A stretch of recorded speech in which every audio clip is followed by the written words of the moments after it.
Todd. Oh, I'm going to miss hearing that from Mel Kiper. No more. Unfortunately, Todd McShay's gone from ESPN.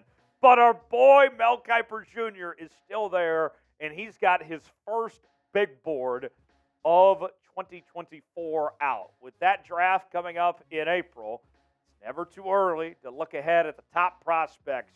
And here is the list of the top 25 players on Mel's list as we are, 2-3 weeks into the college football season? Let's get started. Big surprise, number 1, Caleb Williams, quarterback from USC. No shocker at all to see Caleb Williams at this spot. And Mel is 100% accurate when it comes to Caleb Williams. Listen to this. Williams is a gunslinger, and there are wow throws all over his tape. Even going back to his freshman season at Oklahoma, he's incredible escaping the pocket, making off-platform throws, excelling when plays break down. His improvisational skills are off the charts, and they are. And I'll even take it a step further than what Mel went to. I know this may sound crazy, but I think we could be looking at the most talented prospect in the history of college football in the NFL draft in Caleb Williams. He is that good. I mean, when you talk about guys coming out, we typically mention, when it comes to history, the Trevor Lawrences, the Andrew Lucks, the Peyton Mannings of the world. And Caleb Williams checks off all those boxes. Not only does he have an incredible arm, not only is he accurate, but, I mean, he can run like a wild man as well. Caleb Williams, he is him. He has got it all. And he's had it since he began in his first college football game with the Oklahoma Sooners when he led them from a come from behind victory against Texas there. So Caleb Williams, I think he's going to be spectacular. Mel's exactly right. He's got a bright future ahead. What do you think? Get your votes in. Is this an overreaction, or am I onto something here? Is Caleb Williams the best college prospect ever? Y for yes, N for no. You tell me in the comments. Get down there, weigh in on Caleb Williams. Number 2 on Mel's list is Marvin Harrison Jr., the wide receiver out of The Ohio State. Just a stud receiver and one of the best receivers we have seen in quite some time. Marvin Harrison Jr., as you would expect, the son of Marvin Harrison Sr., who was terrific with the Indianapolis Colts for so many years. Number 3, at the offensive tackle spot from Penn State, Olu Fanoshu is at this spot. A big hog molly that really can just do it all when it comes to pass and run blocking. Number 4, at quarterback from North Carolina, Drake Maye takes this spot. Drake Maye, I think most years, would be the unquestioned number 1 quarterback. More on that in just a second. But Caleb Williams happens to be in this draft. Here's what Mel had to say. He looks the part of a big-time NFL signal caller. Maybe he can make every throw with ease. He's accurate on the move. He can pick up first downs with his legs. He varies his pass speeds really well. He knows when to take a little off to make it for his receivers. Yeah, I mean, Drake Maye, if he would have come out in this April's draft, he would have been the number 1 pick. The year prior, he would have been the number 1 pick. And maybe even the year after that, who knows. But there happens to be a guy named Caleb Williams that just does everything so well. Drake Maye is really good, but Caleb Williams is just a little more polished. That's the difference between these two. But Drake Maye has got an incredible future, and he could be the number 2 player off the board potentially right after Caleb Williams. Today's episode of NFL Daily is sponsored by our newest partner here at Chat Sports, Odds Are. Now, let me make one thing real clear from the beginning. Odds Are is not a sports betting app, but its AI technology recommends the best bets you can make, so you can be a smart bettor. The interface is incredibly slick, and it's designed to be user-friendly.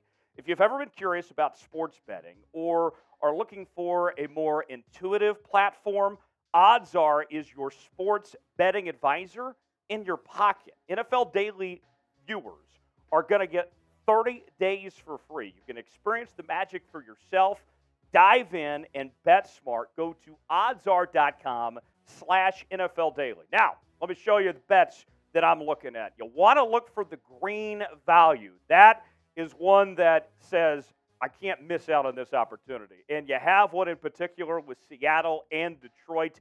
The over-under. A lot of people were expecting a lot of points in this game, but with Seattle's injuries on their offensive line, maybe not as high scoring as what some would expect. Look out for the under there, -110. Got some value on that one. Meanwhile, Indianapolis and Houston. This game, two new quarterbacks to their teams, right? Indianapolis with Anthony Richardson in his second start. C.J. Stroud with Houston in his second start. Two kind of evenly matched teams within the same division.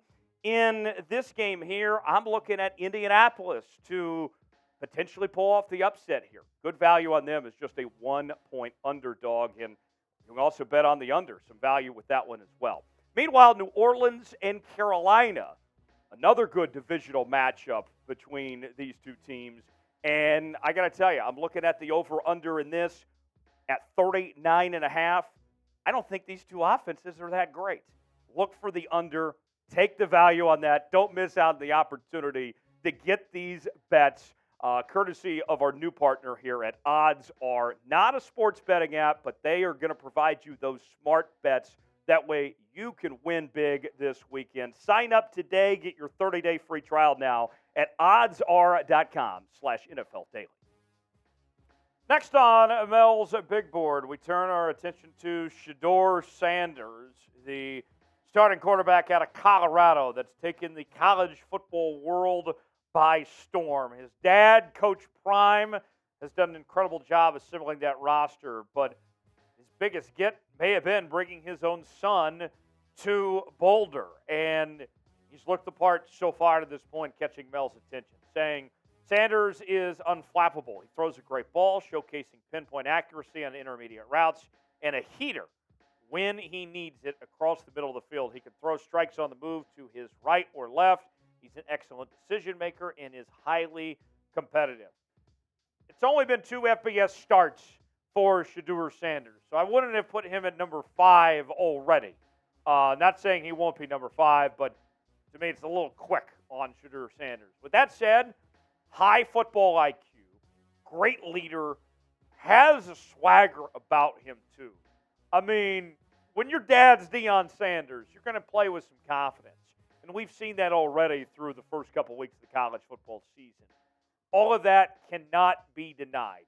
Obviously, there's still work to be done. It's a long season ahead, but so far, I like what I've seen from Shedeur Sanders to this point, making a strong case of why he should be an NFL quarterback. Better guy. Which quarterback would you rather have on your NFL team? Drake Maye or Shedeur Sanders? If it's Drake Maye type DM, if it's Shedeur Sanders type SS, let us know what you think. Which player would you rather have on your team? Number 6 on Mel Kiper's Big Board is Brock Bowser's. He's been the best tight end in college football the last few seasons. And we've been just waiting for him to be draft eligible at this point because this guy does it all. When you're talking about as a receiver, a blocker, he looks the part and everything. There's no reason why Bowser's can't be a star in the NFL. Jared Verse at the edge position from Penn State rolls in at number 7. Played a very good game against LSU a couple weeks ago in that national primetime game. Joe Alt at offensive tackle rolls in at number 8 from Notre Dame. Number 9, the best name in all of college football, none other than Kool-Aid McKinstry, the corner from Alabama. And I got to tell you, this is another guy that can do it all. He can be lockdown coverage. He's going to create turnovers. Kool-Aid is going to be a household name in no time if he isn't already. Number 10 at the edge rusher spot, another great name, Chop Robinson. You better believe he's going to be chopping wood in the National Football League. And that rounds out the top 10. Number 11, we go offensive tackle. Find J.C. Latham with this spot.